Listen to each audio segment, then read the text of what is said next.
এসেছে, সাজাতে হবে এই দিনের বাগান। শুধু হেলায় খেলায় যেন কেটে না যায় সম্ভাবনার ক্ষণ। আজ সময় এসেছে, সাজাতে হবে এই দিনের বাগান। শুধু হেলায় খেলায় যেন কেটে না যায় সম্ভাবনার ক্ষণ। নর্থ সাউথ বিশ্ববিদ্যালয় কর্তৃক আয়োজিত আজকের এই কোরআন কনফারেন্স এবং সিরাত এক্সিবিশনের সম্মানিত সভাপতি মাননীয় ভিসি মহোদয়, উপস্থিত সম্মানীয় অতিথিবৃন্দ, শিক্ষকবৃন্দ, উপস্থিত আমার প্রাণপ্রিয় শিক্ষার্থী এবং অভিভাবকবৃন্দ, আমাকে অনুরোধ করা হয়েছে আপনাদের, বিশেষ করে শিক্ষার্থীদের নানা প্রশ্ন থাকে মনে, সেই প্রশ্নগুলোর উত্তর দেওয়ার জন্য। আমি আশা করেছিলাম যে হয়তো কিছু প্রশ্ন আসবে, সেটা যে পরিমাণে এত বেশি হবে সেটা আমি অবশ্য কল্পনা করিনি। প্রশ্ন যে পরিমাণ এসেছে আমাদের কাছে সেটি হলো 9 শতাধিক। 9 শতাধিক প্রশ্নের উত্তর দেওয়ার জন্য আমার কমপক্ষে 9 দিন সময় প্রয়োজন। একজন ব্যক্তির পরিপূর্ণতার জন্য ধর্ম কতটা গুরুত্বপূর্ণ? এই প্রশ্ন শুধুমাত্র একটি প্রশ্ন উত্তর দেওয়ার জন্য আসলে অনেক সময়ের প্রয়োজন। আমি শুধুমাত্র অল্প কয়েক মিনিটের মধ্যে কয়েকটি কথা আরজ করতে চাই। আমাদের জীবনের লক্ষ্য বা উদ্দেশ্য নিশ্চয়ই শুধুমাত্র খেয়ে পরে ঘুমিয়ে কাটানো হতে পারে না। কি বলেন, হতে পারে? একজন মানুষের জীবনের লক্ষ্য উদ্দেশ্য কি শুধু খেয়ে পরে ঘুমিয়ে কাটানো? তাহলে অন্য যে কোনো প্রাণীর সাথে মানুষের জীবনের পার্থক্যের জায়গাটা ঠিক কোথায়? আপনার আমার জীবনের লক্ষ্য বা উদ্দেশ্য একমাত্র আপনাকে বাতলে দিতে পারে আল্লাহর কালাম কোরআনে কারীম। এজন্য একজন মানুষের জীবনের লক্ষ্য বা উদ্দেশ্য যদি তিনি জানতে চান, তিনি যদি তার চূড়ান্ত লক্ষ্য স্থির করতে চান, আবিষ্কার করতে চান, তাহলে তাকে অবশ্যই কোরআনের ছায়াতলে আসতে হবে, দ্বীনের ছায়াতলে আসতে হবে। আল্লাহর দ্বীন এবং কোরআনে কারীম পরিষ্কারভাবে মানুষের জীবনের লক্ষ্য বিভিন্ন পাতায় পাতায় কোরআনে আল্লাহ তাআলা উল্লেখ করেছেন। পৃথিবীর যত সভ্যতা আছে, যত সংস্কৃতি আছে, আমাদেরকে অনেক কিছু দিতে পারবে। মানুষ পৃথিবীতে কেন এসেছে, কোথা থেকে এসেছে, কোথায় ব্যাক করে যাচ্ছে, কালের গর্ভে হারিয়ে যাচ্ছে, তার পরের পরিণতি ঠিক কোথায়, এ সম্পর্কে ধারণা দিতে পারে একমাত্র কোরআনে কারীম।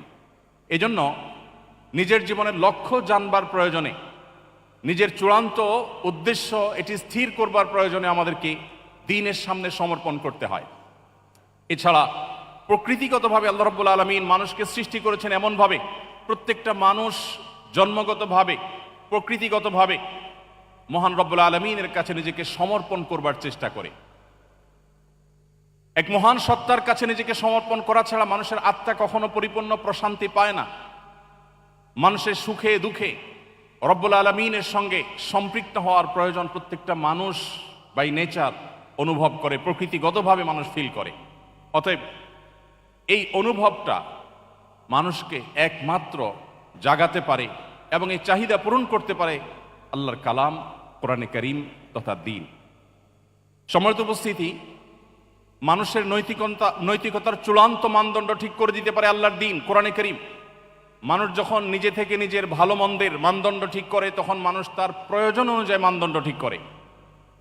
রব্বুল আলামিন যখন মানুষের নৈতিকতার চূড়ান্ত মানদণ্ড ঠিক করে দেন, তখন সেটা কিয়ামত পর্যন্ত মানুষের জন্য অপরিবর্তিত থাকে, সেটা মানুষকে সঠিক পথে পরিচালিত করে এবং সর্বকালে সকল সমাজে, সকল সভ্যতায় সেটা রিলেভেন্ট থাকে এবং সেটার প্রয়োগ থাকে বাস্তবিক।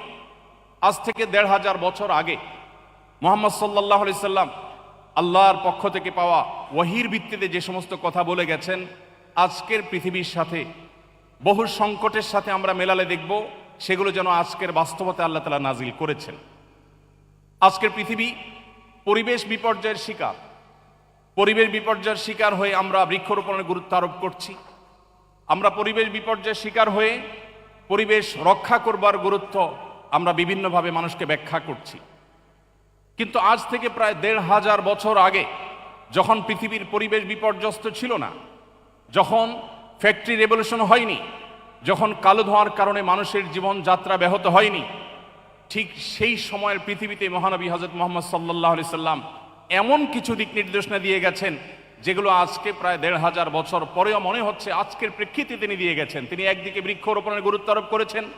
তিনি বলেছেন, তোমাদের কারোর হাতে যদি গাছের কোনো চারা থাকে, অপরদিকে সে দেখতে পাই ইসরাফিল সিংহে ফুৎকার দিতে যাচ্ছেন, সৃষ্টি জগতের সব ধ্বংস হয়ে যাবে, মহাপ্রলয়ের আয়োজন চলছে, এমতো পরিস্থিতিতেও যেন সে তার হাতে থাকা গাছের চারাটি রোপণ করে দেয়।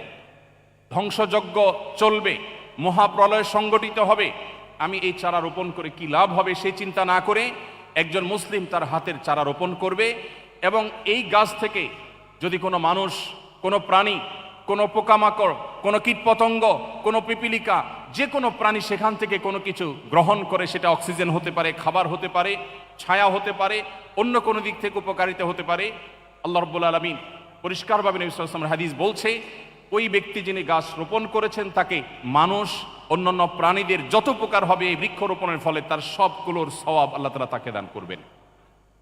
সম্মানিত উপস্থিতি, আজকের পৃথিবী নানা কারণে নারীদের অধিকার নিয়ে সোচ্চার, নারীদের প্রতি যে সমস্ত বৈষম্য হচ্ছে সে সমস্ত বৈষম্য দূর করবার জন্য, জুলুমমুক্ত পৃথিবী গড়বার জন্য আজ আমরা সোচ্চার। আমরা কি জানি ১৫০০ বছর আগে মহানবী মুহাম্মদ সাল্লাল্লাহু আলাইহি সাল্লাম যে কোরআন আল্লাহর কাছ থেকে আমাদেরকে এনে দিয়েছেন, সেই কোরআনে শুধুমাত্র নারীদের সূরা নামে সূরাতুন নিসা নামে একটা বিশাল বড় সূরা আলাদা স্বতন্ত্র আল্লাহ তাআলা নাজিল করেছেন। আমরা কি জানি মুহাম্মদ সাল্লাল্লাহু আলাইহি সাল্লাম সহ বেশিরভাগ নবী রাসূলকে আল্লাহ তাআলা কোনো পুত্র সন্তানের বাবা করেন নাই, কন্যা সন্তানের বাবা করেছেন। ইমাম মালিক রহমতুল্লাহি আলাইহি তিনি বলেছেন, আল আম্বিয়া আবুল বানাত, বেশিরভাগ নবী রাসূলদেরকে দেখা যায় তারা বেশিরভাগই ছিলেন কন্যাদের বাবা, ছেলেদের বাবা নয়। নবীজি সাল্লাল্লাহু আলাইহি সাল্লাম বলেছেন, কোনো বাবা মা যদি কোনো কন্যা সন্তানকে, দুটি কন্যা সন্তানকে সঠিকভাবে লালন পালন করে, কোনো বৈষম্য না করে, অবিচার না করে, জুলুম না করে, তাদেরকে সঠিক দিশা দেয়, আল্লাহ রাব্বুল আলামিন ওই বাবা মাকে জান্নাতে নিবেন, তার গ্যারান্টি এবং দায়িত্ব নবী সাল্লাল্লাহু আলাইহি সাল্লাম নিয়েছেন। সম্মানিত উপস্থিতি, আজকের পৃথিবী যে সমস্ত সংকট দেখছে, আমরা ঢাকায় বসবাস করি, ঢাকায় ফুটপাত দখলের এক মহোৎসব সব সময় চলতে থাকে আমরা জানি। আমরা রাস্তাঘাট দখল করার যে সমস্ত মহড়া দেখি, সেগুলো দেখে প্রত্যেকটা মানুষ ত্যক্ত বিরক্ত। 1400 বছর আগের মক্কায় কয়েকশো বা কয়েক হাজার মানুষের বসবাস ছিল। মরুভূমির এই বিশাল দেশে রাস্তায় কখনো যানজট হতে পারে সেই চিন্তাও মানুষের ছিল না। তিনি সেই সময় বলেছেন, ইয়াকুমুল জুলুসা আলাত তারিক, খবরদার কেউ রাস্তা দখল করে বসবে না। আপনি যদি কিয়ামত পর্যন্ত মানবতার প্রতিটি সংকটের সমাধান চান, তাহলে সেই সমাধানের সূত্র খুঁজে পাবেন কোরআনে এবং নবী সাল্লাল্লাহু আলাইহি সাল্লামের হাদিসে। এজন্যই একজন মানুষের জীবনে ধর্ম, একজন মানুষের জীবনে আরো স্পেসিফিকলি বললে শুধু ধর্ম নয়, প্রচলিত অর্থে ধর্ম নয়, বরং দ্বীন অত্যন্ত গুরুত্বপূর্ণ। দ্বীন ছাড়া আমরা কেউ আমাদের জীবনের লক্ষ্য, আমাদের জীবনের মূল উদ্দেশ্য, আমরা কেন এসেছি, আমরা কেন খেয়ে পরে বেঁচে থাকি, আমাদের জীবনের এই লক্ষ্য আমরা স্থির করতে পারবো না। সম্মানিত উপস্থিতি, আল্লাহ রাব্বুল আলামিনের কাছে একমাত্র মনোনীত দিন, আল্লাহ বলেছেন, ইন্নাদ দীনা ইনদাল্লাহিল ইসলাম, আল্লাহর কাছে একমাত্র মনোনীত দিন ইসলাম। এটি কোনো মানুষের বানানো নয়, এটি আল্লাহর পক্ষ থেকে তার রাসূলের মাধ্যমে এসেছে আমাদের কাছে। অন্যান্য মানব রচিত ধর্মের মতো এটাকে কোনো প্রচলিত ধর্ম মনে করলে এটি হবে আমাদের সবচেয়ে বড় ভুলের জায়গা। রব্বে কারীম আমাদের সবাইকে পরিপূর্ণ দ্বীনের অনুসরণ করবার তৌফিক দান করুন। এরপরে প্রশ্ন হলো, আমাদের যেহেতু পড়ালেখার অনেক চাপ থাকে, মাঝে মাঝে দ্বীন এবং দুনিয়া একসাথে ম্যানেজ করা অনেক কঠিন হয়ে পড়ে, তখন অনেক হতাশ হয়ে পড়ি। আমি এমন সিচুয়েশন থেকে কিভাবে বের হয়ে আসব এবং কিভাবে দ্বীন এবং দুনিয়া একসাথে ম্যানেজ করতে পারবো? অত্যন্ত গুরুত্বপূর্ণ আরেকটি প্রশ্ন।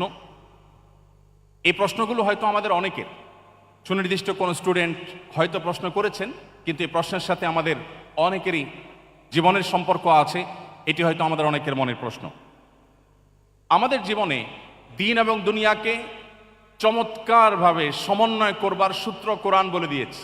আল্লাহ তাআলা কোরআনে কারিমে বলেছেন, সে মানুষদের প্রশংসা করে যারা আল্লাহর কাছে দোয়া করে বলে, রব্বানা আতিনা ফিদ দুনিয়া হাসানাহ ওয়া ফিল আখিরাতি হাসানাহ ওয়া কিনা আযাবান নার। যে মানুষেরা আল্লাহর কাছে দোয়া করে নিবেদন করে বলে, আল্লাহ দুনিয়াতে আপনার কাছে আমি কল্যাণ চাই, আখিরাতেও আপনার কাছে আমি কল্যাণ চাই, আল্লাহ রাব্বুল আলামিন সেই মানুষদের প্রশংসা করেছেন। এখানে অত্যন্ত চমৎকারভাবে দুনিয়া এবং আখিরাতের সমন্বয় করা হয়েছে। আপনারা সবাই কম বেশি জেনে থাকবেন, নবী করিম সাল্লাল্লাহু আলাইহি সাল্লামের জীবনের একটি ঘটনা ছিল। তার সাহাবীদের কয়েকজন উৎসুক হয়ে নবীজি সাল্লাল্লাহু আলাইহি সাল্লামের ব্যক্তিগত জীবনযাত্রাকে তারা গভীরভাবে পর্যবেক্ষণ করবার সিদ্ধান্ত গ্রহণ করলেন। তারা নিবিড়ভাবে পর্যবেক্ষণ করে দেখলেন যে মুহাম্মদ সাল্লাল্লাহু আলাইহি সাল্লাম বিশেষ কোনো আমল করেন কিনা যেটা তারা জানেন না। কিন্তু তারা গভীরভাবে পর্যবেক্ষণ করে দেখলেন না, এমন কোনো স্পেশাল আমল নাই। 5 ওয়াক্ত নামাজ তিনি পড়ছেন, তাও আবার কোরআনে বলে দিয়েছে ফাইদা কুদিয়াতিস সালাত ফান্তাশিরু ফিল আরদি ওয়াবতাগু মিন ফাদলিল্লাহ। নামাজ শেষ হয়ে গেলে মসজিদ থেকে বেরিয়ে পড়ো, জীবিকা নির্বাহের জন্য, জীবিকা আহরণ করবার জন্য তুমি আল্লাহর জমিনে ছড়িয়ে পড়ো।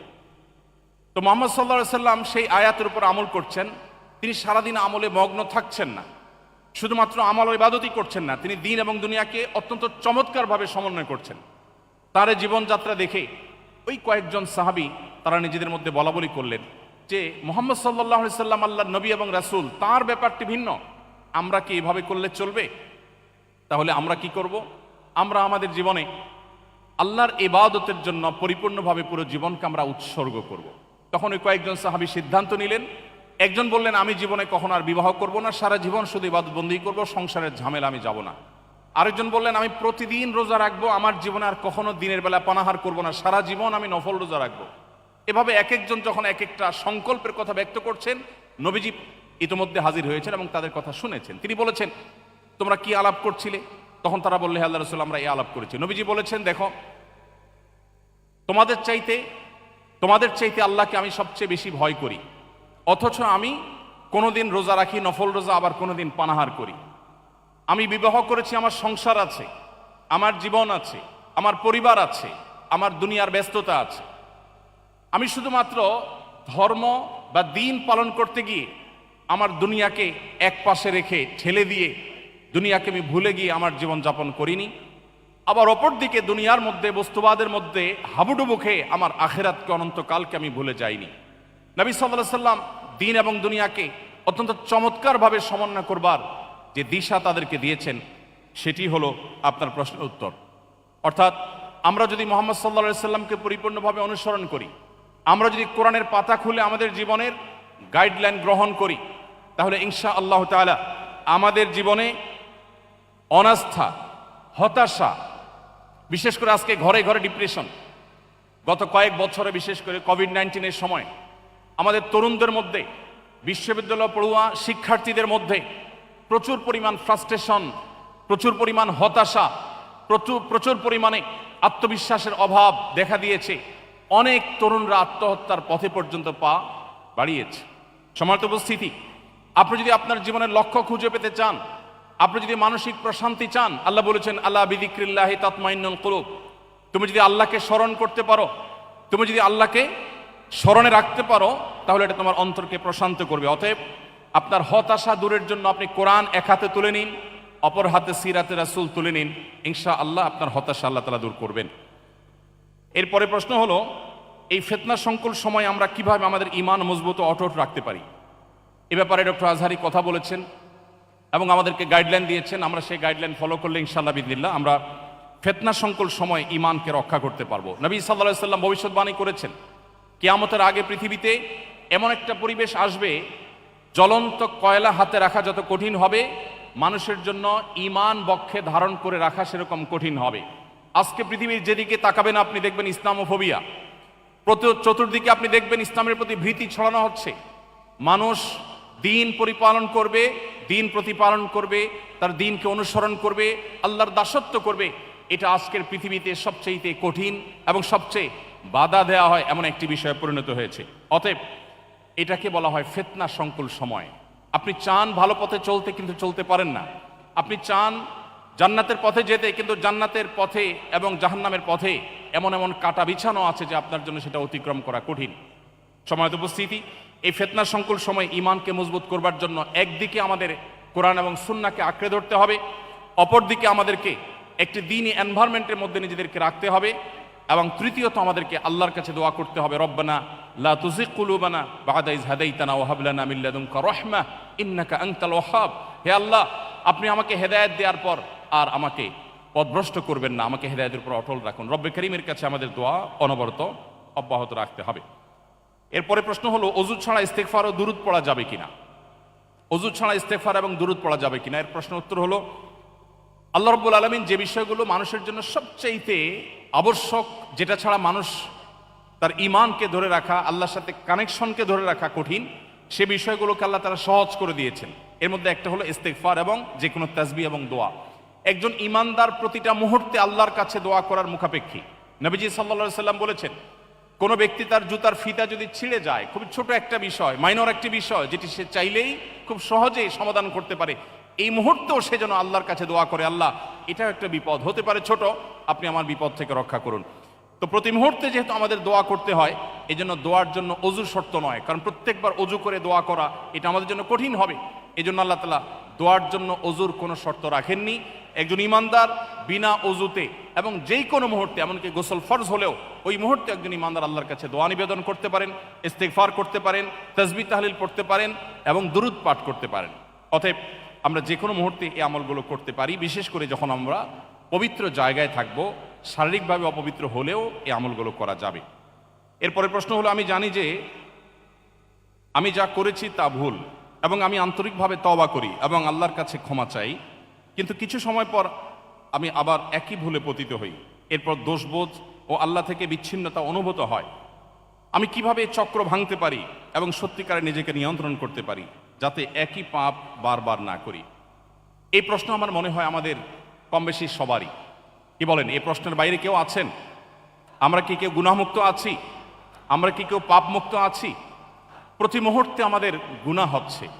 যিনি প্রশ্ন করেছেন আমি তাকে অ্যাপ্রিসিয়েট করছি, কারণ একজন মানুষ গুনাহে লিপ্ত হওয়ার পর তার মধ্যে যে অপরাধ বোধ জাগ্রত হয়, তার মধ্যে যে আল্লাহর সামনে জবাবদিহি করার বোধ জাগ্রত হয়, এটাই হলো মানুষের জীবনের সবচেয়ে বড় মূল্যবান সম্পদ। একজন ঈমানদারের জীবনের সবচেয়ে ভালো জিনিস হলো এটি। এই অনুশোচনা, এটাই হলো তওবার মূল সূত্র।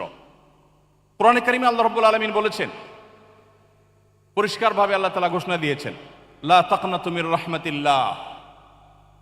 আমাদের অনেক তরুণ বন্ধুরা আছেন, জীবনে অনেক পাপাচার করেছেন, অনেক ব্যভিচারে লিপ্ত হয়েছেন, মাদকে হাত বাড়িয়েছেন, অনেক অন্যায় করেছেন, অনেক নামাজ নষ্ট করেছেন, অনেক জেনা করেছেন, অনেক চোখের গুনাহ করেছেন, মনের গুনাহ করেছেন, আল্লাহর সাথে সম্পর্ককে অনেক দূরে ঠেলে দিয়েছেন, শয়তানকে খুশি করে ফেলেছেন।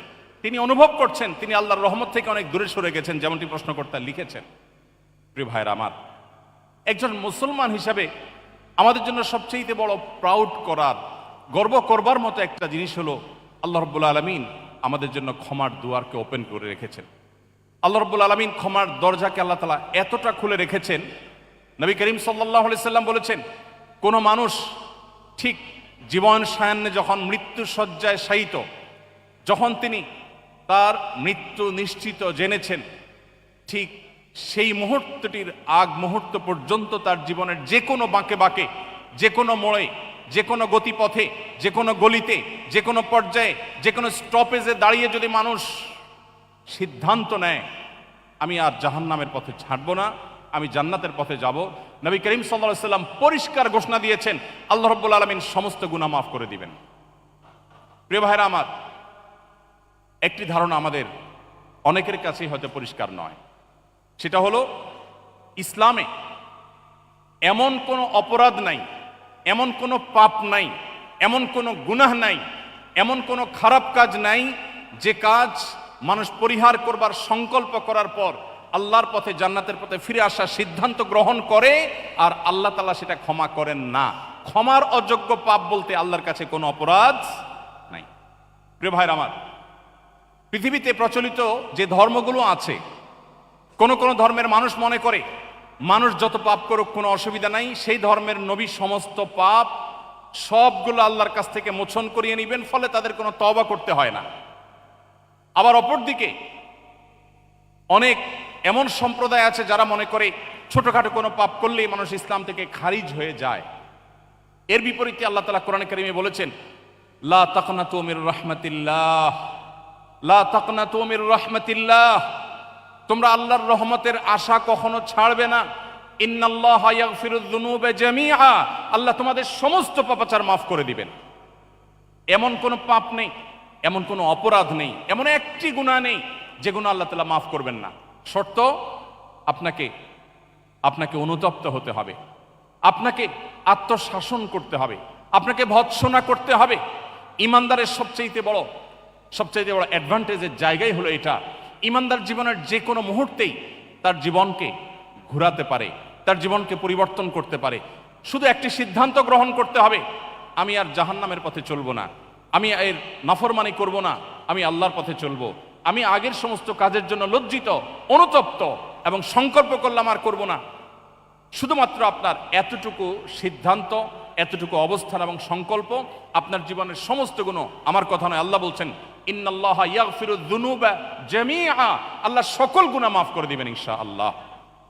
অতএব যে সমস্ত বন্ধুরা বিভিন্ন পাপাচারের কারণে নিরাশ হয়ে গেছেন, আল্লাহর রহমতের আশা ছেড়ে দিয়েছেন, আল্লাহ ডাকছেন তার রহমতের কোলে, এরপরেও যদি আপনি মনে করেন আপনার গুনাহ মাফ হওয়ার নয়, তাহলে মনে রাখবেন শয়তান আপনাকে ধোঁকা দিচ্ছে।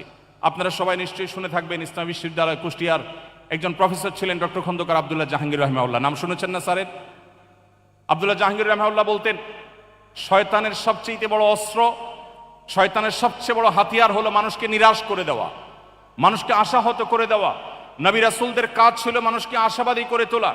একজন ইমানদার তার জীবনের যে কোনো মুহূর্তে তওবা করবে, জীবন পরিবর্তন করবার সিদ্ধান্ত করবে, নিবে, আল্লাহ তাআলা তাকে মাফ করবেন। আমরা সিদ্ধান্ত নেব তো ইনশাআল্লাহ, সবাই তওবা করবো তো ইনশাআল্লাহ।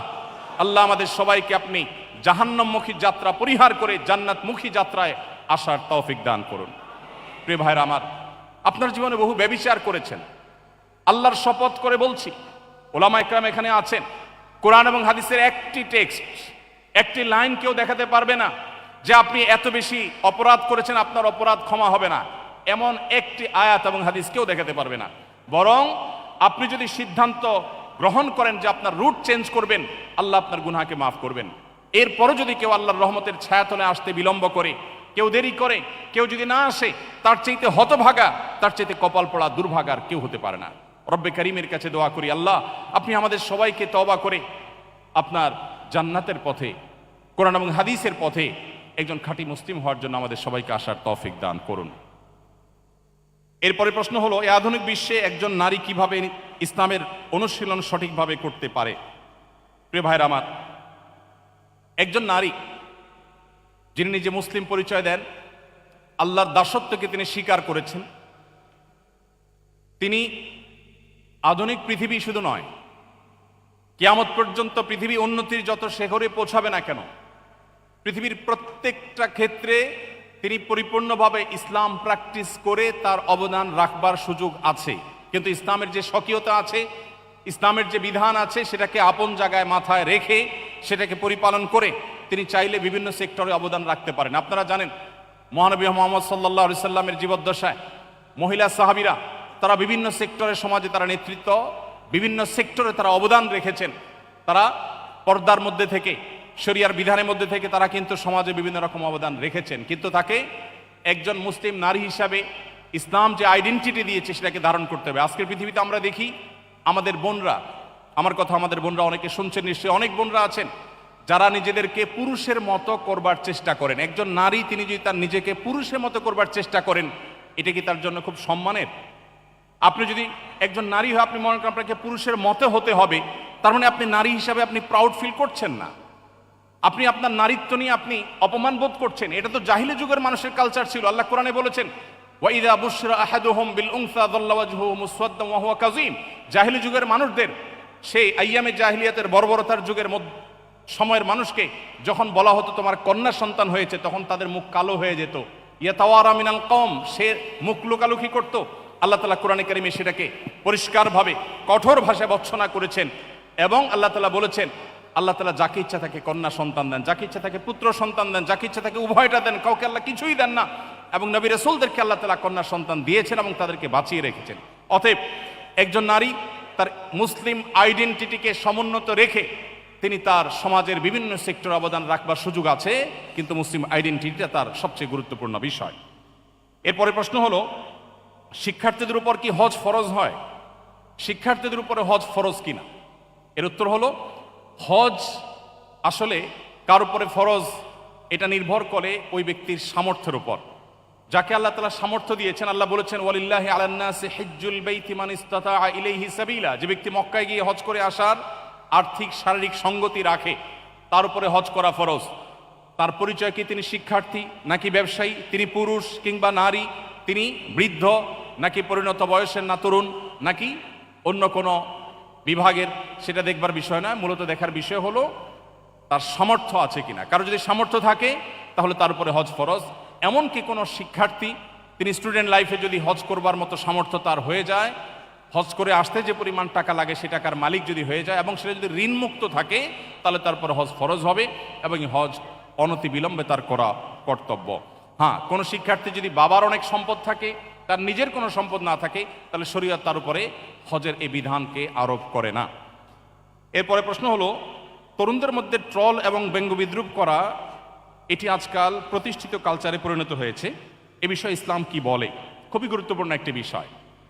বিশেষ করে আমাদের তরুণদের মধ্যে ব্যাপকভাবে দেখা যায় সোশ্যাল মিডিয়াতে আমরা একে অন্যকে নিয়ে ট্রল করি, ব্যঙ্গ করি, বিদ্রুপ করি, হাসাহাসি করি। ইসলাম আমাদেরকে শুষ্ক কোনো জীবন ব্যবস্থা দেয়নি, বরং ইসলাম আমাদেরকে যে জীবন ব্যবস্থা দিয়েছে এখানে বিনোদনের সুযোগ আছে। আমাদের প্রিয় নবী সাল্লাল্লাহু আলাইহি সাল্লাম একদিন এক ব্যক্তিকে বললেন, এই দুই কানওয়ালা এদিকে আসো।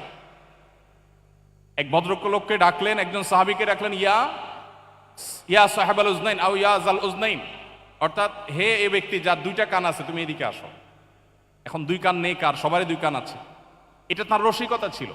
নবী সাল্লাল্লাহু আলাইহি সাল্লামের জীবনে এরকম বহু রসিকতা করেছেন যেটা মানুষের মধ্যে হাস্যরস সৃষ্টি করেছে। এবং ইসলাম বিনোদনকে অ্যাপ্রিসিয়েট করে, অ্যালাউ করে। মানুষের বেঁচে থাকার জন্য বিনোদনের প্রয়োজন আছে, কিন্তু বিনোদনের নামে আপনি কাউকে নিয়ে ট্রল করা, কাউকে রোস্ট করা, কাউকে অপমান করা, কাউকে হেয় করা, এটা কোন অবস্থা ইসলাম অ্যালাউ করে না। আমরা অনেকে মনে করি আমরা তো দুষ্টমি করে করছি, অথচ দুষ্টমি করেও কিন্তু এই কাজগুলো ইসলাম কোনোভাবে করবার সুযোগ আমাদেরকে দেয়নি। এবং এইভাবে একটা সমাজে মানুষের মধ্যে অন্যের ক্ষতি করার বিষয়টি যে অপরাধ, সে ধারণায় আস্তে আস্তে বিলুপ্ত করে ফেলে। এই জন্য একজন মুসলিম তরুণ কোনো অবস্থাতে কাউকে নিয়ে ট্রল, ব্যঙ্গ, বিদ্রুপ করতে পারেন না। আপনি কারো সমালোচনা করার প্রয়োজন হলে কোরআন সমালোচনার মূলনীতি বলে দিয়েছে, আপনি সমালোচনা করতে পারেন, গঠনমূলক আলোচনা করতে পারেন, কিন্তু কাউকে নিয়ে আপনি হাসির পাত্রে পরিণত করবেন, কাউকে অপমান অপদস্থ করবেন, এটা কি ইসলাম কোনো অবস্থাতে জায়েজ করেনি। অতএব একজন মুসলিম হিসাবে এটা আমাদেরকে খেয়াল রাখতে হবে। এরপরে প্রশ্ন হলো, জাগতিক পরজাগতিক ক্ষেত্রে উন্নতির জন্য এখনকার তরুণদের প্রতি আপনার পরামর্শ কি? এখনকার তরুণদের প্রতি আমার পরামর্শ হলো, বিশেষ করে আজকের এই কনফারেন্সে যারা উপস্থিত হয়েছেন আপনাদের প্রতি আমাদের উদাত্ত আহ্বান হলো, আপনার জীবনে একবারের জন্য হলেও কোরআনে কারিমের দুটি সূরা, সূরা ইউসুফ এবং সূরা কাহাফ, সূরা ইউসুফ এবং সূরা কাহাফ, সূরা ইউসুফ 12 এবং 13 পারা, 2 পারা জুড়ে, আর সূরা কাহাফ 15 এবং 16 দোনো পারা জুড়ে দুটি সূরা। সূরা ইউসুফের মধ্যে আপনাকে কোরআনে কারিমে আল্লাহ তাআলা পরিষ্কারভাবে শিখিয়েছেন কিভাবে একজন তরুণ তার জীবনের প্রচণ্ড লোভ, প্রচণ্ড আকর্ষণ, প্রচণ্ড অন্যায়ের প্রতি আগ্রহ, টান, এটি থাকার পরও সে নিজেকে আত্মরক্ষা করবে। ইউসুফ আলাইহিস সালামের নাম শুনেছেন না আপনারা? ইউসুফ আলাইহিস সালামের নাম শুনেছেন না? ইউসুফ আলাইহিস সালামের সামনে হারামের হাতছানি ছিল কি ছিল না? ইউসুফ আলাইহিস সালাম নিজেকে বাঁচিয়ে রেখেছেন, আত্মরক্ষা করেছেন। আল্লাহ রাব্বুল আলামিন কোরআনে কারিমে সেটা উল্লেখ করেছেন। ডক্টর খন্দকার আব্দুল্লাহ জাহাঙ্গীর রহমাহুল্লাহর আরেকটি উক্তি আপনাদের সঙ্গে শেয়ার করতে চাই। স্যার বলতেন, এ যুগে তরুণরা কেউ যদি গভীর রাতে উঠে তাহাজ্জুদের নামাজ পড়ে, কেউ যদি অনেক নফল নামাজ পড়ে, অনেক কোরআন তেলাওয়াত করে, অনেক চোখের পানি ফেলে, এর চাইতে বেশি গুরুত্বপূর্ণ হলো কোন তরুণ যদি তার চরিত্রকে কালিমা মুক্ত রাখতে পারে। নবী করিম সাল্লাল্লাহু আলাইহি সাল্লাম বলেছেন, কেউ যদি তার সম্ভ্রমকে রক্ষা করবার দায়িত্ব নিতে পারে, কেউ যদি তার মুখ এটা দিয়ে কোনো অন্যায়, গুনাহ, পাপাচার করবে না, মানুষের ক্ষতি করবে না, গালমন্দ করবে না, এটারও দায়িত্ব নিতে পারে, নবীজি বলেছেন আজমান লাহুল জান্নাহ, আমি তার জন্য জান্নাতের দায়িত্ব নিলাম। প্রিয় ভাইরা, তরুণদের জন্য এই কাজটা সবচেয়ে কঠিন কাজ। আজকে এমন একটা সমাজে আমরা বসবাস করছি যে চরিত্রে কোনো কালিমা লাগেনি, সে তারুণ্য আজ খুঁজে পাওয়া বড় কঠিন হয়ে গেছে, সোনার হরিণ হয়ে গেছে। অথচ অথচ কয়েকটি প্রশ্নের উত্তর দেওয়া ছাড়া একটা মানুষ কিয়ামতের দিন তার পা নাড়াতে পারবে না। এর ভিতরে একটা হলো তারুণ্যকে মানুষ কিভাবে কাটিয়েছে। আমাদের নবী করিম সাল্লাল্লাহু আলাইহি সাল্লাম তরুণদেরকে অনেক বেশি ভালোবাসতেন। একটি হাদিসও আমার জানা নেই যে হাদিসে নবী বৃদ্ধদেরকে সম্বোধন করেছেন আলাদা করে। দুটি হাদিসের কথা আমি জানি। একটি হলো নারী জাতিকে সম্বোধন করে বলেছেন ইয়া মাশারান নিসা, হে নারীগণ। আরেকটা হলো যুবকদেরকে সম্বোধন করে নবীজি বলেছেন ইয়া মাশারাস শাবাব, হে যুবকরা। এই দুটি সম্প্রদায়কে নবী সাল্লাল্লাহু আলাইহি সাল্লাম আলাদা করে অ্যাড্রেস করে অত্যন্ত আবেগ মাখা কণ্ঠে কিছু কথা বলেছেন। এর ভিতরে একটা হলো মানিস্তাতা আমিনকুমুল বাআতা ফালিয়াতাজাওয়াজ, হে তরুণরা, তোমাদের মধ্যে যারা বিবাহ করবার সামর্থ্য রাখে সে যেন বিবাহ করে, আর এর মাধ্যমে সে তার চরিত্রকে হেফাজত করবে। আজ গোটা পৃথিবীতে যে মানব সভ্যতা টিকে আছে এটা পরিবার ব্যবস্থাপনার মধ্য দিয়ে টিকে আছে। পৃথিবীর যে সমস্ত দেশগুলো বিবাহকে ডিনাই করেছে, যারা বিবাহ বহির্ভূত সম্পর্ককে অ্যাপ্রিসিয়েট করেছে, সেই দেশগুলোতে আজ মানুষের জন্মের হার এমন একটা ভয়াবহ পর্যায়ে গিয়ে পৌঁছেছে যে সংশ্লিষ্ট প্রায় প্রত্যেকটা উন্নত দেশ তাদের দেশের নাগরিকদেরকে প্রণোদনা দিয়ে নানা রকমের ঘোষণা দিয়ে নানা রকমের সুযোগ সুবিধা দিয়েও শিশু সন্তান জন্মের হার স্বাভাবিক করতে পারছে না। জার্মানির মতো দেশ বাহির থেকে, সিরিয়া থেকে রিফিউজিদেরকে ওয়েলকাম করছে, কারণ দেশ চালাবার জন্য পর্যাপ্ত মানুষ দেশে তৈরি হচ্ছে না। বৃদ্ধরা মারা যাচ্ছেন, তাদের জায়গাগুলো পূরণ হচ্ছে না, কারণ মানুষের জন্মের হার এটা পারিবারিক এই বন্ধনের মধ্য দিয়ে, বৈবাহিক সম্পর্কের মধ্য দিয়ে হয়। যে সমাজ বিবাহকে ডিনাই করেছে, বৈবাহিক সম্পর্ককে ডিনাই করেছে, সেই সমাজ নিশ্চিতভাবে এই ক্রাইসিসের মুখোমুখি হয়েছে, হচ্ছে এবং হবে। এজন্য একজন তরুণ তার জীবনকে, তার তারুণ্যকে গুনাহমুক্ত রাখা, জেনামুক্ত রাখা, এটা হলো সবচেয়ে বড় চ্যালেঞ্জের বিষয়। আল্লাহ আমাদের সবাইকে তৌফিক দান করুন। এরপরে প্রশ্ন হলো, আধুনিক প্রজন্মের জন্য উপযোগী এবং আমাদের সংশয় দূর করবে এরকম বইয়ের সাজেশন দিবেন প্লিজ। আমি শুধুমাত্র একটি বইয়ের কথা বলবো, সেটা হলো যেটা আমি শুরুতে বলেছি, কোরআনে কারীম। আপনাদের মধ্যে কে কে আছেন যে কোরআনে কারীমের শুরু থেকে শেষ পর্যন্ত একবার অন্তত পড়ে দেখেছেন? যারা আছেন একটু হাত তোলাবেন। পড়েছেন আপনারা? মাশাআল্লাহ, ধন্যবাদ। অনেক মানুষ পড়েছেন দেখে আনন্দিত হলাম।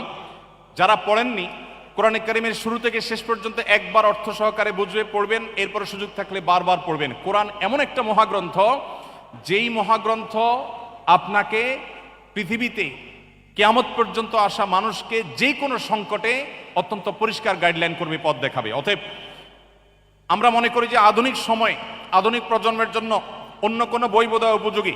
আমি বলবো কোরআন সবচেয়ে বেশি উপযোগী। সকল যুগে, সকল সমাজের জন্য সবচেয়ে পারফেক্ট বইয়ের নাম কোরআনে কারীম। অতএব কোরআন আমাদেরকে পড়তে হবে।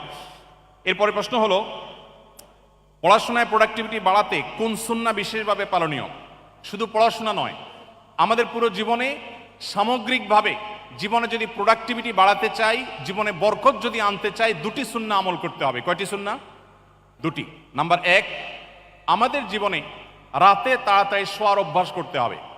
রাতে তাড়াতাড়ি শোয়া সুন্নাত, এটাকে আমরা জানি, অনেকে হয়তো জানি না। আম্মাজান আয়েশা বলেছেন নবী করিম সাল্লাল্লাহু আলাইহি সাল্লাম এশারের আগে কথা বলা, এশারের আগে ঘুমানো এটা অপছন্দ করতেন, আর এশারের পরে কথা বলা অপছন্দ করতেন। এই যে গভীর রাত পর্যন্ত আমরা জেগে থাকি, এটা নবী সাল্লাল্লাহু আলাইহি সাল্লামের আদর্শের পরিপন্থী। দুর্ভাগ্যজনক বাস্তবতা, পৃথিবীর পূর্ব থেকে পশ্চিম প্রত্যেকটা দেশে, প্রতিটা দেশ যারা নিজেদেরকে উন্নতির একটা ভালো পর্যায়ে নিয়ে গেছে, প্রত্যেকটা দেশে মানুষ সন্ধ্যার পরপর শুয়ে পড়ে, আমরা সবাই কম বেশি জেনে থাকবো, এবং সকালে ভোরে উঠে তারা কাজ শুরু করে। কিন্তু অবাক করা একটা ব্যাপার হলো, শুধু বাংলাদেশ নয়, প্রায় সব মুসলিম প্রধান দেশগুলোতে আমরা জানি যে গভীর রাত পর্যন্ত আমরা জেগে থাকি এবং সকালে ঘুমিয়ে থাকি। এই কালচার আমাদের সমাজে আছে না? নাই? আছে। অথচ এটা হলো মানুষের জীবনে বরকত নষ্ট করার, প্রোডাক্টিভিটি নষ্ট করার সবচেয়ে বড় কারণগুলোর মধ্যে একটা। অতএব আমরা যদি রাতে তাড়াতাড়ি শোয়ার অভ্যাস করি এবং সকালে যদি ঘুমানোর অভ্যাস পরিত্যাগ করতে পারি, সকালে যদি কাজে যেতে পারি, ইনশাআল্লাহ জীবনে বরকত আসবে। নবীজি বলেছেন, আল্লাহুম্মা বারিক লি উম্মতি ফি বুকুরিহা, হে আল্লাহ আপনি আমার উম্মতের জন্য সকালের সময়টাতে বরকত দান করুন। এই জন্য সকালের সময়টা ঘুমিয়ে থাকার সময় নয়। এরপরে প্রশ্ন হলো, কোন প্রতিষ্ঠানে ইসলামের অবমাননা হলে বা এরূপ কিছু ঘটলে এর দায়ভার কি উক্ত প্রতিষ্ঠানের সকলের উপরে বর্তায়? কোরআনে কারীমে আল্লাহ রাব্বুল আলামিন 5 জায়গায় বলেছেন একটা কথা, 5 বার রিপিট করেছেন, সেটা হলো ওয়ালা তাজিরু ওয়াজিরাতুন উইজরা উখরা, লা তাজিরু ওয়াজিরাতুন উইজরা উখরা। আল্লাহ রাব্বুল আলামিন কারোর পাপের বোঝা, একজনের পাপের বোঝা আরেকজনের উপরে চাপিয়ে দেন না। কেউ যদি কোনো পাপে লিপ্ত হয়, কেউ যদি কোনো অন্যায় লিপ্ত হয়, এর দায়ভার তার উপরে চাপানো হয়। সামগ্রিকভাবে সবার উপরে গণহারে দায় চাপানো এটা ইসলামের বা কোরআনের শেখানো কোনো পদ্ধতি নয়। তবে কোনো অপরাধ যদি হয়, সে অপরাধের পেছনে যদি কারোর হাত থাকে, কেউ যদি সিস্টেমিক্যালি সে অপরাধটা তৈরি হতে সাহায্য করে, ভূমিকা রাখে, প্রশ্রয় দেয়, তাহলে যে যতটুকু দায়ী আল্লাহর কাছে তিনি ততটুকু জবাবদিহি করবেন এবং তাকে আল্লাহ তার ততটুকু শাস্তির মুখোমুখি করবেন। কিন্তু কোনোভাবেই একটা অপরাধকে গণহারে সবার উপরে চাপিয়ে দেওয়ার এই কালচার ইসলাম বিশ্বাস করে না। এরপরে প্রশ্ন হলো, আপনাকে নর্থ সাউথ ইউনিভার্সিটিতে স্বাগতম। দয়া করে আমাদের বাবা মাদের উপদেশ দিন যেন আমাদের দ্রুত বিয়ে দিয়ে পবিত্র জীবন যাপনের সুযোগ করে দেয়। খুব কমন প্রশ্ন এবং এটা অলমোস্ট সকল অনুষ্ঠানে, সকল প্রোগ্রামে আমাদের তরুণদের এই প্রশ্ন থাকে। এখানে অনেক বাবা মা আছেন, আমি জানি অভিভাবকরা আজকে আহত হয়েছেন এবং এই প্রোগ্রামে অংশগ্রহণ করেছেন। যারা বাবা মা আছেন, প্যারেন্টস আছেন, তারা তরুণদের এই আর্তনাদ কি শুনতে পাচ্ছেন? তরুণদের এই চিৎকার কি আপনারা শুনতে পাচ্ছেন? আমি আপনাদেরকে তরুণদের এই মনের ভাষাটা সিরিয়াসলি আপনাদেরকে পাঠ করার, অনুধাবন করার বিনীত অনুরোধ করতে চাই। আপনারা অনেকে জেনে থাকবেন, আমাদের নবী করিম সাল্লাল্লাহু আলাইহি সাল্লাম বলেছেন, তোমার সন্তানের জন্য যদি উপযুক্ত পাত্র খুঁজে পাও, উপযুক্ত পাত্রী খুঁজে পাও, উপযুক্ত জীবনসঙ্গী খুঁজে পাও, তাহলে তাদেরকে বিয়ে দিতে বিলম্ব করবে না। যদি করো তাহলে পৃথিবীতে ফ্যাসাদ এবং ব্যত্যয় সৃষ্টি হবে, বিশৃঙ্খল হবে, পৃথিবী তার যে গতি সেটা হারিয়ে ফেলবে। আজ পৃথিবীর প্রত্যেকটা উন্নত দেশে আপনি দেখবেন পৃথিবী তার গতি হারিয়ে ফেলেছে। যখন সে দেশগুলো একসময় জন্ম নিয়ন্ত্রণ করবার জন্য প্রণোদনা দিত, এখন সন্তান জন্মের জন্য একটা সন্তান দিলে এত ডলার, দুইটা সন্তান জন্ম দিলে এত বেশি ডলার, এত বেশি সুযোগ সুবিধা প্রত্যেকটা উন্নত দেশ দিচ্ছে। একটি উন্নত দেশ বাকি নেই যে এই সমস্যা তারা ফেস করছে না। মানুষের সন্তান জন্ম দেওয়ার যে টেন্ডেন্সি, এটা বৈবাহিক এই সম্পর্ক যদি না থাকে, পৃথিবী থেকে মানব সভ্যতা হারিয়ে যাবে। এজন্য কোরআনে ইসলামী শরিয়ার যে দণ্ডবিধি রেখেছে, এর মধ্যে সবচেয়ে কঠিন শাস্তি রেখেছে বিবাহ বহির্ভূত সম্পর্কের জন্য। কোনো বাবা মা তার সন্তানকে যদি সময় মতো বিবাহ দিতে গাফিলতি করেন, সন্তান যদি কোনো পাপাচারা লিপ্ত হয়, তার চরিত্র নষ্ট করে, তাহলে পৃথিবী তার গতি হারাবে, স্বাভাবিকত্ব হারাবে, মানুষের জন্মের হার এটা আস্তে আস্তে থমকে যাবে। মানুষ যখন অবৈধ পথে বিবাহ বহির্ভূত সম্পর্কে, হারাম সম্পর্কের মধ্য দিয়ে তার চাহিদাকে পূরণ করতে পারবে, বিবাহ করার আগ্রহ মানুষের কমে যাবে। পৃথিবীতে এই যে সংকট তৈরি হলো, সন্তান যে বিপদগামী হলো, এর জন্য বাবা মা অবশ্যই দায়ী হবেন। আল্লাহর কাছে তাদেরকে জবাবদিহি করতে হবে। যারা মুরব্বীরা আছেন, প্যারেন্টস যারা আছেন, বাবা মা যারা আছেন, আমি তাদেরকে বলতে চাই, আপনারা যখন এখনকার তরুণদের বয়সে ছিলেন, তখন সোশ্যাল মিডিয়ার এই ভয়াবহতা, তখন আজকে যে সমস্ত ফিতনা আছে, এই ফিতনাগুলো তখন এতটা ভয়াবহ ছিল না। এখন সন্তানদের সামনে হাজারো ফিতনার হাতছানি। অতএব সন্তানদের বিয়েদের ব্যাপারে বাবা মা আন্তরিক হতে হবে। সন্তান যখন হারাম সম্পর্ক করে, অনেক বাবা মা আছেন সেটাকে স্বাভাবিক মনে করেন। হারাম সম্পর্কই যদি করে, সেটা যদি আপনার কাছে স্বাভাবিক মনে হয়, তাকে বিয়ে দিতে সমস্যাটা কোথায়? হ্যাঁ, বিয়ে দিলে যদি মনে করেন যে এখন অসুবিধা, তাহলে উঠে আনার দরকার নাই, শুধু আগদপড়ায় রেখে দেন, আগদপড়ায় রেখে দেন, তাদের পারপাস সার্ভ হয়ে যাক, তারা হারাম সম্পর্ক থেকে বেঁচে যাক, তারা একজন জীবন সঙ্গীকে ঠিক করুন। দেখুন, গোটা পৃথিবীর সকল সভ্যতায় কোনো পুরুষ যদি কোনো নারীর সাথে অবৈধ সম্পর্ক করে, নিজের একজন স্ত্রী আছে, এই অবস্থায় যদি আরেকজন নারীর সাথে সম্পর্ক করে, সেটাকে কি ভালোভাবে দেখে না খারাপভাবে? পৃথিবীর কোনো সমাজ কি এ ব্যাপারে ভিন্ন কোনো দৃষ্টিভঙ্গি রাখে না। ইসলাম এক কাঠি আরো এগিয়ে। ইসলাম বলে, আপনি একজন তরুণ, আপনার জীবনে একজন জীবন সঙ্গিনী আল্লাহ তাআলা লিখে রেখেছেন, যার সঙ্গে আপনার বিয়ে হবে, যিনি আপনার স্ত্রী হবেন। আপনি যদি বিয়ের আগে আপনার আবেগ, আপনার ভালোবাসা অন্য কোনো মেয়ের সঙ্গে আপনি নিবেদন করেন, তাহলে আপনার যে হবু স্ত্রী, যার সঙ্গে আপনার সকল ভালোবাসা উজাড় করে দেওয়ার কথা ছিল, আপনি তার অধিকার নষ্ট করলেন না? আপনি এখন একজনকে বলছেন তোমাকে ভালোবাসি, তোমাকে ছাড়া বাঁচবো না, এরপরে যাকে বিয়ে করলেন একই কথা আপনি তার সাথে বলছেন। এর চেয়ে বড় মুনাফিকি, এর চেয়ে বড় কপটতা আর কি হতে পারে? একজন মানুষ তার জীবনের সমস্ত ভালোবাসা যদি জমিয়ে রাখে তার সে জীবন সঙ্গিনীর জন্য, এর চাইতে বুদ্ধিদীপ্ত সিদ্ধান্ত, এর চাইতে সঠিক সিদ্ধান্ত আর কি হতে পারে? এজন্য ইসলাম আমাদেরকে সময় মতো বিবাহ করতে বলে এবং বাবা মাদের উপর এটা কর্তব্য। আল্লাহ কোরআনে বলেছেন, ও আনকিহুল আয়ামা মিনকুম ওয়াস-সালিহিনা মিন ইবাদিকুম ওয়া ইমাইকুম, হে অভিভাবকেরা তোমরা তোমাদের অধীনস্থদেরকে বিবাহ দাও। আল্লাহ নির্দেশ করছেন, অতএব এই নির্দেশকে যারা অবজ্ঞা করছেন, আজকাল একটা কথা প্রচলিত আছে, নিজের পায়ে দাঁড়াক আগে। হ্যাঁ, অবশ্য নিজের পায়ে দাঁড়াতে হবে। যুবকরা যারা ঠিক ঠিক করে বেড়াচ্ছেন, আপনাদেরকে আমি বলছি, উপার্জন শুরু করে দেন। নিজে বাবার হোটেলে খাচ্ছেন, আবার বিয়ে করে বউ আনে তারেও বাবার হোটেলে খাওয়াবেন, এই অবিচার ইসলাম সমর্থন করে না। আপনি বিবাহ করবেন, আপনি উপার্জন শুরু করে দেন। আপনি বসে আছেন কেন? ছাত্র জীবনে উপার্জন করা যায়। আমি ছাত্র জীবনে উপার্জন শুরু করেছি এবং একদিকে পড়াশোনা করতাম, অপরদিকে বাবার ফ্যামিলিতে সাপোর্ট দিতাম। আমাদের তরুণদের বড় অংশ তারা বসে বসে আড্ডা মেরে খেয়ে অভ্যস্ত, তারা কাজ করতে চায় না, শুধু হুজুরের কাছে চিরকুট লিখে দিবে, প্রশ্ন লিখে দিবে, হুজুর আব্বাকে বলেন বিয়ে করে দেখ।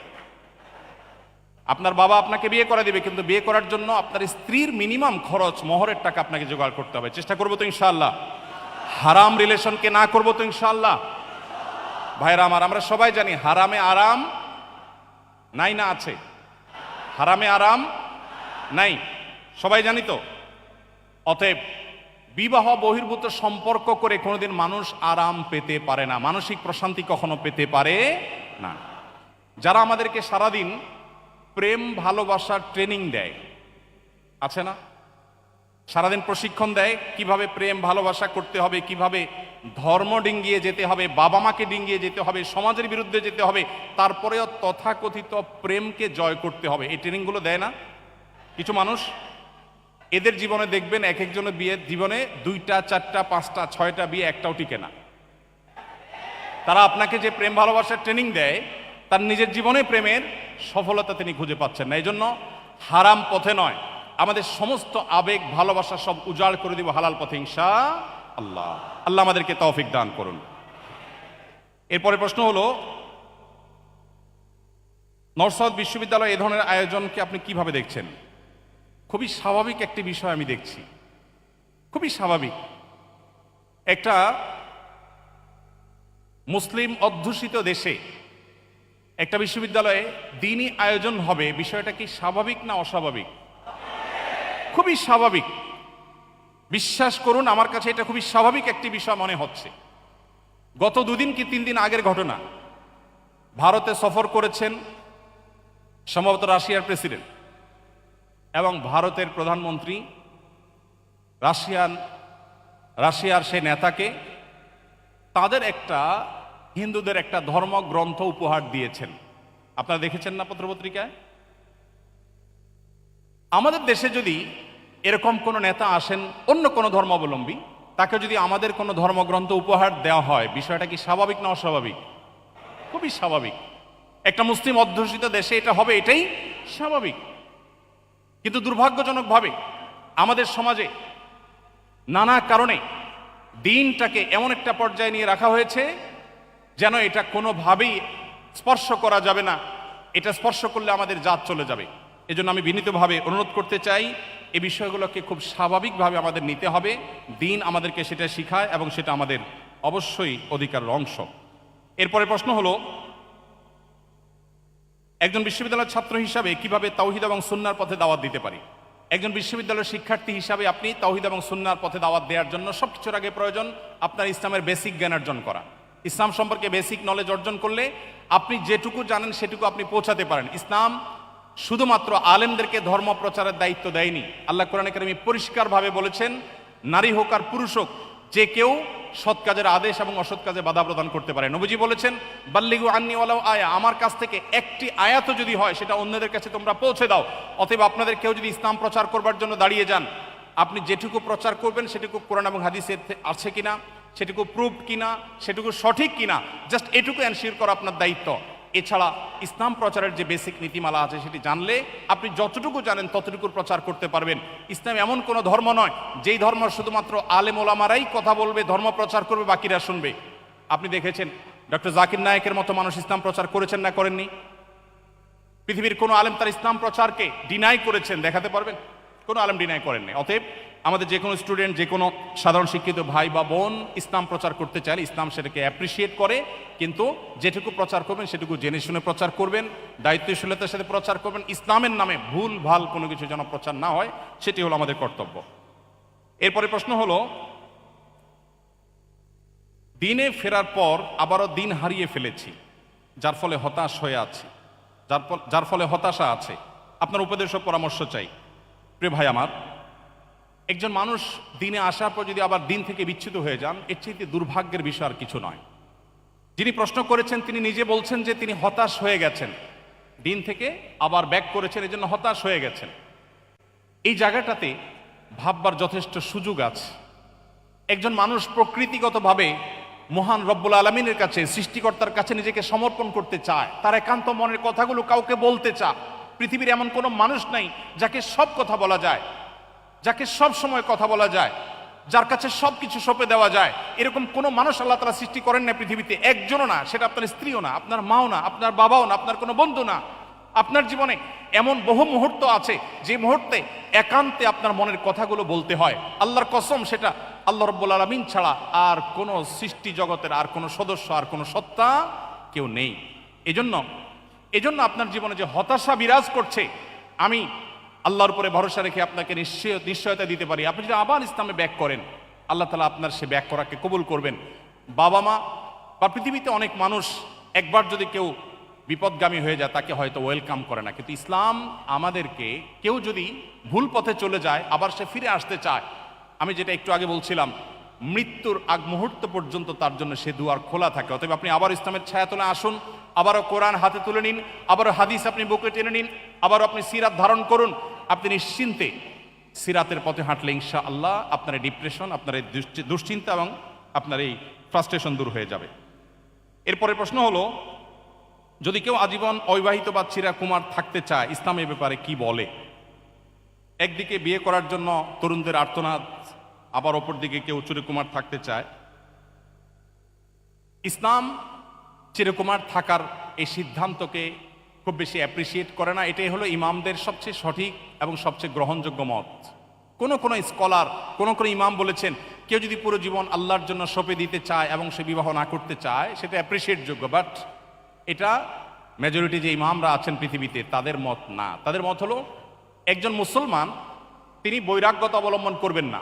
পরিষ্কারভাবে হাদিসে ঘোষণা দেওয়া হয়েছে, লা রুহবানিয়াতা ফিল ইসলাম, ইসলামে কোনো বৈরাগ্যতার অবকাশ নেই। আপনি ছালাত চট পরে থাকবেন, চুল এলোমেলো থাকবে, ময়লা নোংরা থাকবে, আপনি যেন তেনভাবে চলবেন, সমাজের বোঝা হবেন, ইসলাম সেটা বলেনি। কোরআনে আল্লাহ বলেছেন, নামাজ শেষ হয়েছে, বের হয়ে যাও। মসজিদে বসে তোমাকে জিকির করে সারাদিন কাটাতে বলা হয়নি। ফাইদা কুদিয়াতিস সালাহ ফান্তাশিরু ফিল আরদ, নামাজ হয়ে গেছে, ছড়িয়ে পড়ো, তোমার কাজে তুমি চলে যাও। অতএব একজন মানুষ বৈরাগ্যতা অবলম্বন করবে, চিরকুমার থাকবে, এটা ইসলাম তাকে বলেনি। তবে কেউ যদি চিরকুমার থাকতে চায় এবং থাকতে পারে, এবং তার নিজের এই কনফিডেন্ট থাকে যে তিনি চারিত্রিক কোনো ত্রুটিতে জড়াবেন না, তাহলে এটা তার জন্য জায়েজ, বাট উত্তম না। এরপরে প্রশ্ন হলো, আমাদের ক্যাম্পাস থেকে ইসলামোফোবিয়া কিভাবে দূর করা যেতে পারে? এক্ষেত্রে আমাদের করণীয় কি? ইসলামোফোবিয়া তো আপনার ক্যাম্পাসের ইস্যু না প্রিয় ভাই আমার, গোটা বিশ্বব্যাপী আজ ইসলামোফোবিয়া এই মহামারী চলছে। এবং দুর্ভাগ্যজনক বাস্তবতা যে মুসলিম অধ্যুষিত এই জনপদেও খুবই দুর্ভাগ্যজনকভাবে ইসলামোফোবিয়া নানা সময় আমরা দেখতে পাচ্ছি। ইসলামোফোবিয়ার বিরুদ্ধে আমাদেরকে ইসলামের সৌন্দর্যকে তুলে ধরতে হবে ইনশাআল্লাহ। সবাই চেষ্টা করবো না ইনশাআল্লাহ? ইসলাম আমাদেরকে যে সুমহান জীবন আদর্শ দিয়েছে, এই জীবন আদর্শের মধ্যে সকল ধর্মের মানুষের সাথে শান্তিপূর্ণ সহাবস্থানের সুযোগ রেখেছে। ইসলামকে যারা নানা সময় অত্যন্ত ভীতিকর একটা জীবন দর্শন হিসেবে দেখাবার চেষ্টা করে, তারা আদতে ইসলাম সম্পর্কে হয় জানে না, আর না হলে নিরেট ইসলামের প্রতি বিদ্বেষ প্রসূত তারা এই কাজটি করে থাকে। আপনি যদি ইসলাম নিয়ে পড়াশোনা করেন, আপনি যদি শুধুমাত্র মুসলিম বাই চান্স না হয় মুসলিম বাই চয়েস হন, আপনি যদি ইসলাম জেনে শুনে অনুসরণ করেন, আপনি কখনো ইসলামকে আপনার কাছে ভীতিকর মনে হবে না। অতএব ইসলামোফোবিয়ার বিরুদ্ধে আমাদেরকে ইসলামের সুমহান আদর্শ, ইসলামের যে ভালো এবং সুমহান দিক, সেগুলো মানুষের সামনে তুলে ধরতে হবে, মানুষকে সেটি জানাতে হবে। এবং দিন পালন করা, ধর্ম পালন করা আমাদের সাংবিধানিক অধিকার, ঠিক না ঠিক? প্রত্যেকটা মানুষ এদেশে যার যার ধর্ম পালন করতে পারে কি পারে না। অতএব কোনো ধর্মের মানুষ অন্য কোনো ধর্মের মানুষকে গালমন্দ করতে পারে না। কোরআনে আল্লাহ বলেছেন, যারা আল্লাহ ছাড়া অন্য কারোর উপাসনা করে তোমার মতে তারা ভুল পথে আছে, কিন্তু তাদেরকে তুমি গালমন্দ করো না। যদি করো তাহলে তারাও তোমার আল্লাহকে ভুলে গালমন্দ করবে। এই জন্য ইসলামোফোবিয়ার বিরুদ্ধে আমরা ইসলামের সৌন্দর্য, সুমহান আদর্শ তুলে ধরবো, ইসলাম সম্পর্কে জানবো, অন্যদেরকে জানাবো। যারা ইসলাম সম্পর্কে নানা রকমের অপবাদ দিয়ে থাকে তারা হয় না জেনে দেয়, আর না হলে বিদ্বেষ প্রসূত দিয়ে থাকে। আল্লাহ তাআলা তাদেরকে হেদায়েত দান করুন, আমরা দোয়া করি। এরপরে প্রশ্ন হলো, একজন নারী হিসাবে আমরা কিভাবে পর্দা রক্ষা করে উদ্যোক্তা হতে পারি এবং নেটওয়ার্কিং করতে পারি? আপনার পরামর্শ ও দিক নির্দেশনা কামনা করছি। প্রিয় বোন আমার, যিনি এই প্রশ্ন করেছেন, আপনি আপনার মুসলিম আইডেন্টিটিকে সর্বোচ্চ সমুন্নত রেখে আপনাকে সব কিছু করবার সুযোগ ইসলাম দিয়েছে, কিন্তু একজন মুসলিম নারী তিনি তার নারীত্ব নিয়ে প্রাউড করবেন। একজন মুসলিম নারী তিনি ছেলে হয়ে যাওয়ার চেষ্টা করবেন না, তিনি পুরুষের মতো হতে পারাটাকে নিজের জন্য গর্বের মনে করবেন না, এটা নারীদের জন্য অপমান মনে করবেন। আল্লাহ আমাকে নারী করে সৃষ্টি করেছেন, সমস্ত নবীরা তারা নারীদের মাধ্যমে পৃথিবীতে এসেছেন। অতএব আপনি আপনার সেই নারীত্বের যে স্বকীয়তা সেটাকে বজায় রেখে, সেটা ঠিক রেখে আপনি যে কোনো কাজ করতে পারেন। বিশেষ করে আজকের পৃথিবীতে উদ্যোক্তা হওয়ার জন্য একজন মানুষের যে সমস্ত কার্যক্রম পরিচালনা করতে হয় সেগুলো পর্দার মধ্যে থেকে শরিয়ার বিধানগুলোকে পরিপূর্ণভাবে পালন করেও করা সম্ভব। বিশেষ করে 2025-এর পৃথিবীতে বহু উদ্যোক্তা আছেন পৃথিবীতে, যারা পৃথিবীতে অনেক বেশি পৃথিবীতে মানুষের জীবনমান উন্নত করতে অবদান রেখেছেন, অথচ মানুষ তাদেরকে চিনে না, অথচ তাদের ফেস মানুষ জানে না, কিন্তু তারা অনেক কাজ করেছেন। অতএব আমাদের বোনরা নিঃসন্দেহে সমাজের প্রতি অনেক অবদান রাখবার সুযোগ তাদের আছে, কিন্তু ওই যে মুসলিম আইডেন্টিটি এবং শরিয়ার বিধিবিধানকে সর্বোচ্চ মাথায় রেখে করতে হবে। এরপরে প্রশ্ন হলো, আমার মধ্যে ঈমান হারিয়ে গেছে, বিভিন্ন ধরনের প্রশ্ন আমাকে নাস্তিকতার দিকে ঠেলে দিয়েছে, কিন্তু আমি বুঝতে পেরেছি এখন এই অবস্থায় আল্লাহ কি আমাকে ক্ষমা করবেন? আমি কি পুনরায় মুসলমান হতে পারবো? আমি একটু আগে বলেছি, আল্লাহর ক্ষমার দুয়ার কখনো বন্ধ হয় না যতক্ষণ পর্যন্ত মানুষের নাকের ডগায় স্বাভাবিক নিঃশ্বাস প্রশ্বাস এটি চালু থাকে। অতএব আমরা যে কোনো মুহূর্তে তওবা করব, ফিরে আসবো, আল্লাহ তাআলা গ্রহণ করার জন্য প্রস্তুত আছেন। এক মুহূর্ত দেরি নয়। যিনি প্রশ্ন করেছেন, এখনই আপনি মনে মনে সিদ্ধান্ত নিন এবং আল্লাহর রহমতের ছায়াতলে ফিরে আসুন, আল্লাহ তাআলা আপনাকে ক্ষমা করবেন। এরপরে প্রশ্ন হলো, আমি কি আমার প্রিয়জনের কবরে তাজা ফুল রাখতে পারি এবং আমি কি আমার বাবা মাকে বলতে পারি যে আমি তাদের আগে মারা গেলে তারা আমার জানাজা এবং কবর পরিদর্শনের সময় ফুল আনুক? ইসলাম আমাদেরকে একটা চমৎকার যৌক্তিক জীবন বিধান দিয়েছে। ইসলামে এমন কিছু নাই যেটা অযৌক্তিক। হ্যাঁ, আমাদের বুঝে না আসতে পারে, কিন্তু অযৌক্তিক কোনো কিছু দেয়নি। একজন জীবিত মানুষ, তার ফুলের প্রয়োজন। গ্রান নবী সাল্লাল্লাহু আলাইহি ওয়াসাল্লাম পছন্দ করতেন, ফুল তার পছন্দ ছিল, কিন্তু একজন মৃত মানুষের কবরের উপরে ফুল দেওয়ার কোনো যৌক্তিকতা ইসলাম দেখে না। কারণ হলো, ফুল জীবিত মানুষের জন্য প্রয়োজন। অতএব কোনো মানুষ তার মৃত্যুর পর তার কবরে ফুল দেওয়ার ওসিয়ত করা, এটা ভালো কোনো ওসিয়ত নয়। তিনি বলতে পারেন, আমি ফুলকে ভালোবাসি, মানুষকে ফুল বিতরণ করবে, ফুল গাছ রোপণ করবে, ফুল দিয়ে সমাজ সাজাবে, এটা ওসিয়ত হতে পারে, কিন্তু আমার কবরে ফুল নিয়ে আসবে, এটা কোনো প্রশংসনীয় বা ইসলামের দৃষ্টিতে গ্রহণযোগ্য কোনো ওসিয়ত নয়। এরপরে প্রশ্ন হলো, আমার অনেক সহপাঠী সারা বছর ক্লাস, পরীক্ষা ইত্যাদি একাডেমিক কাজে হিজাব বোরকা পরে থাকলেও কোনো অনুষ্ঠান বা ফেস্ট হওয়া মাত্র তারা যথাসম্ভব বেপর্দা হয়ে সেজে আসেন। এ ধরনের অনুষ্ঠানের ক্ষেত্রে পর্দার ব্যাপারে শৈথিল্য করার সুযোগ আছে কি না?